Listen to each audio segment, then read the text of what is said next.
The night was bitterly cold, the kind of night where the wind cut through the narrow lanes like a blade, making even stray dogs curl into themselves for warmth.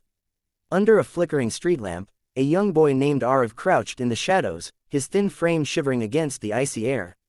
He couldn't remember the last time he had eaten a full meal. For days, his belly had known only emptiness, gnawing and twisting in pain, a hollow echo of hunger that refused to be silenced. At just 12 years old, Arav had already seen more suffering than most men saw in a lifetime. His father had been taken by a construction accident months ago, buried under the weight of collapsing scaffolding while working for daily wages. His mother, weakened by illness, lay bedridden, her body too frail to rise, her voice barely more than a whisper. At night, Arav's 2 younger sisters cried themselves to sleep, clutching their stomachs, begging him to find something, anything, to eat. Their cries were worse than his own hunger. It was their tears that had driven him out into the night, wandering the alleys of the city, looking for scraps that might keep them alive another day. And then he saw it, behind the old bakery, a tray left carelessly on the step. A single piece of bread, stale and hardened at the edges, but to Arav, it gleamed like gold. His heart pounded as he stared at it, torn between fear and desperation. He knew it was wrong to take something that wasn't his, but he also knew the cries of his sisters waiting at home. He whispered to himself, as though convincing his own soul, "It's just one piece. Just this once, for them." His hands trembled as he reached for it, the rough surface of the bread scratching against his palm. Relief washed over him for a brief moment. It was food, it was life, it was hope. But that hope was shattered in an instant. "Thief!" The baker's furious voice roared behind him. Arav froze, his eyes wide with terror as a heavy hand grabbed his shoulder. The bread fell to the ground, splashing into a puddle. The baker was a large man, red-faced with anger, and he shook the boy violently. Arav's lips quivered, his voice caught in his throat. He wanted to explain, to beg for mercy, to tell him about his starving sisters. But no words came out, only fear. The baker dragged him through the streets, shouting for everyone to see, "This boy steals. If we forgive him, tomorrow 10 more will come to take what is not theirs." Neighbors watched from their doorsteps, some pitying, some indifferent, none stepping forward to protect the child. By the time Arav was shoved into the police station, the bread was long forgotten, and all that remained was a trembling boy whose only crime had been hunger. The officers barely listened. To them, Arav was another petty thief, one more case on a busy night. But to Arav, it was the night his life broke apart.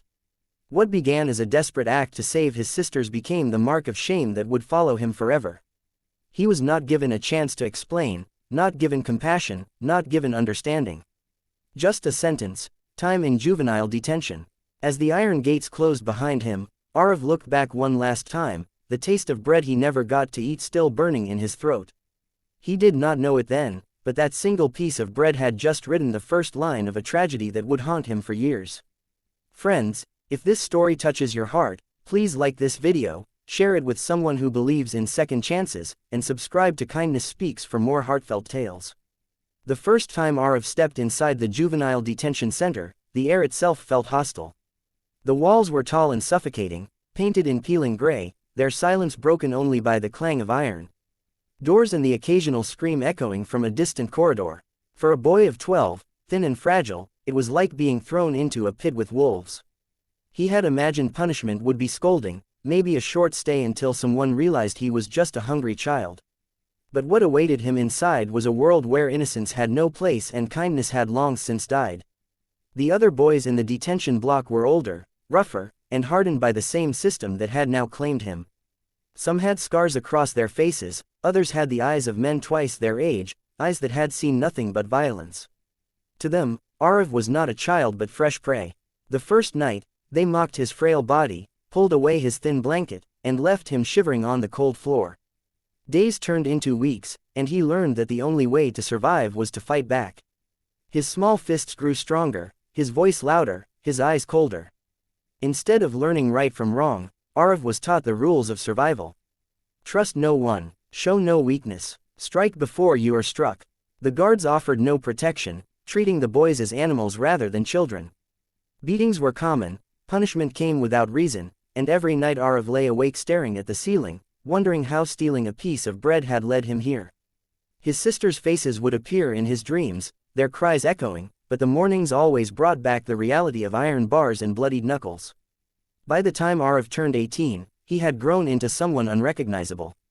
The boy who once trembled in fear was gone, replaced by a young man with a hardened jaw and eyes that no longer flinched at cruelty. Released briefly into the world, he found that the outside had no place for a branded thief. Everywhere he went, doors closed, jobs were denied, and whispers followed him. The shame pushed him back into the very world he had tried to escape, and soon he was caught again, pulled deeper into the cycle of crime and punishment. Years passed, and Arav became infamous within prison walls. His name carried weight, his presence sparked fear. The label, "most dangerous inmate," was stamped upon him, though inside, his heart still carried the memory of that starving boy who had once reached for bread. He had become what society had made him, a reflection of the world that never gave him a chance to be anything else. The night began with heavy rain, the kind that hammered against rooftops and poured down in endless sheets. Prisoners pressed against the barred windows of their cells, watching the storm tear through the sky, lightning flashing like blades across the horizon. At first, the rain seemed ordinary, another storm that would drench the city and pass. But by midnight, it was clear this was no ordinary downpour. The river that cut through the city swelled beyond its banks, swallowing streets, dragging carts, and carrying away anything in its path. By dawn, the water had reached the outer walls of the prison. Inside, panic spread like fire. Guards barked orders, but even their voices shook with fear. Water seeped into the lower cells, rising inch by inch, turning stone floors into black pools. Prisoners pounded on their cell doors, shouting to be freed, their voices echoing with terror. But there weren't enough guards, nor enough keys, and the rising water gave them little time. Some officers abandoned their posts, fleeing to higher ground. Others stood frozen, unsure whether to save the inmates or save themselves. Arav sat in his corner, watching the chaos unfold. For years, he had been the name others whispered with dread, the dangerous one no guard wanted to cross. Yet as he stared at the water filling the cells, swallowing men alive, he felt something stir inside him, a memory, sharp and unyielding. He saw his sisters' faces again, heard their cries of hunger, and remembered how it felt to be helpless, begging for mercy that never came. He looked at the men pounding against iron bars, their voices hoarse with fear, and he knew that same helplessness was drowning them now. Something snapped inside Arav. He could not sit and watch. He wrapped his scarred hands around the iron rod that held his bunk together and wrenched it free. The sound of metal tearing echoed through the block. With raw strength, he slammed it against the nearest lock until it shattered. The prisoners inside stumbled out, coughing, some too stunned to move. "Go," he roared, his voice cutting through the storm. He smashed another lock, then another, his arms shaking but relentless. Guards stood frozen, unsure whether to stop him or help him. But as they saw Arav pulling men from drowning cells, dragging half-conscious inmates onto higher ground, something shifted. For the first time, the most feared man in the prison was not fighting but saving. In the chaos, he could have run, disappeared into the storm, but he did not. Instead, he plunged into waist-deep water, lifting a man onto his shoulders, guiding another by the arm. His own safety vanished from his mind, only lives mattered now. By the time dawn broke, the prison yard was a scene of devastation. Debris floated in the murky water, walls crumbled, and men clung to whatever they could. Yet among the ruins, Arav stood drenched, gasping for breath, his body trembling from exhaustion but his eyes burning with determination. The man once branded as the most dangerous prisoner had saved dozens of lives in a single night. And outside the broken gates of the prison, an even greater test awaited him. The city itself was drowning. The prison gates were barely standing when Arav stepped out into the flooded streets. What had once been a bustling city was now a river of destruction. Water surged through alleys, carrying away furniture, carts, and even animals. Cries for help pierced the roar of the storm, children clinging to rooftops, women screaming from half-submerged houses, men wading chest-deep trying to hold onto loved ones. The sight hit Arav like a blow.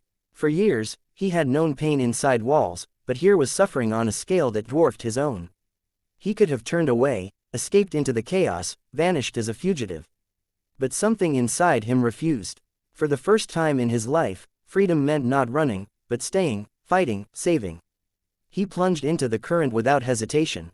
The water was icy and strong, pulling at his legs, but he pushed forward with sheer will. He reached a collapsed hut where two children clung desperately to a floating wooden beam. Their faces were pale with terror, their small hands slipping. Without a thought for himself, Arav dived, lifting both onto his shoulders, wading back against the flood until he found higher ground. Their sobs against his chest broke something inside him, but also filled him with a strength he had never known. News spread quickly. A camera crew, waist-deep in water, caught sight of him carrying an unconscious man from a half-collapsed building. "That's him," one of them whispered. "The dangerous inmate." But the footage told a different story, the so-called criminal risking his life again and again to save strangers. For 3 days, Arav did not rest. He hauled the elderly from rooftops, broke doors with his bare hands to reach the trapped, lifted children onto boats, and guided mothers across collapsing bridges. His body was battered, his arms covered in cuts, but he moved with relentless determination. People began to follow him, taking courage from his example. What started as one man's fight against the flood became a movement of survival. By the time the waters began to recede, Arav had saved more people than anyone could count. The city that once whispered his name in fear now spoke it in awe. Crowds gathered not to condemn him, but to salute him. For the first time in his life, Arav was not the prisoner, not the criminal, not the dangerous one. He was a savior, and as he stood among the people, drenched and exhausted, he realized that perhaps the world was finally seeing the man he had always wanted to be. When the floodwaters finally withdrew, they left behind a city scarred and broken. Streets that once bustled with life now lay covered in mud and debris. Homes had collapsed, families had lost everything, and yet, amidst the ruin, stories of survival echoed, and at the heart of nearly every story was one name, Arav. In the town square, the mayor called for a gathering. People arrived in torn clothes, weary and hollow-eyed, but they came carrying gratitude. The same city that once branded Arav as a criminal now stood waiting to honor him. As he walked through the crowd, heads turned, not in fear but in respect. Mothers held their children close, whispering to them that this was the man who had saved their lives. Old men removed their caps, women pressed their palms together in silent thanks, and children smiled at him with innocent eyes that knew nothing of his past sins. The mayor's voice trembled as he spoke. "We called him the most dangerous inmate. We feared him, we cursed his name. But in our darkest hour, when the waters rose and hope was drowning, it was this man who gave us life. Arav is no criminal. Arav is our hero." Applause erupted, echoing like thunder across the square. Tears welled in Arav's eyes, hot and heavy. For years, he had lived as a shadow, seen only as what society chose to label him. But here, for the first time, he was seen for who he truly was. The government pardoned him, not because of mercy, but because of undeniable truth. He had earned redemption through sacrifice. Arav was a free man, but freedom felt different now. It was not about walking out of prison walls, it was about carrying a new purpose. With what little he had, Arav began a shelter for children. It was a small building at first, nothing more than an old house with broken walls, but inside it burned with warmth and hope. He filled its kitchen with food so that no child would ever steal bread as he once did. He filled its rooms with beds, so no child would sleep cold on the floor. Slowly, the shelter grew, supported by the same people who once turned their backs on him. Parents sent their children there to learn, to eat, to grow, and Arav made sure that every single one of them knew they were not alone. He would often sit among the children in the evenings, telling them his story, not to frighten them, but to show them how easily one act of kindness, or its absence, could change a life forever.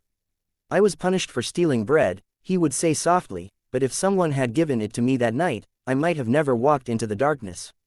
His voice carried both pain and hope, a reminder that kindness was the most powerful redemption of all. Years later, when people spoke of Arav, they no longer remembered the boy who stole bread or the man they called dangerous. They remembered the savior of the flood, the protector of children, the man who turned his pain into light for others. His scars remained, but they were no longer marks of shame, they were symbols of survival, courage, and transformation. Right finger if this story touched your heart, please like, share, comment, and subscribe to Kindness Speaks. Every click helps spread stories of hope, second chances, and the power of kindness. And before we close, here's a special request. Comment below, do you believe redemption is possible for anyone if they are given a chance? Because sometimes, a piece of bread can ruin a life. But kindness can save an entire world.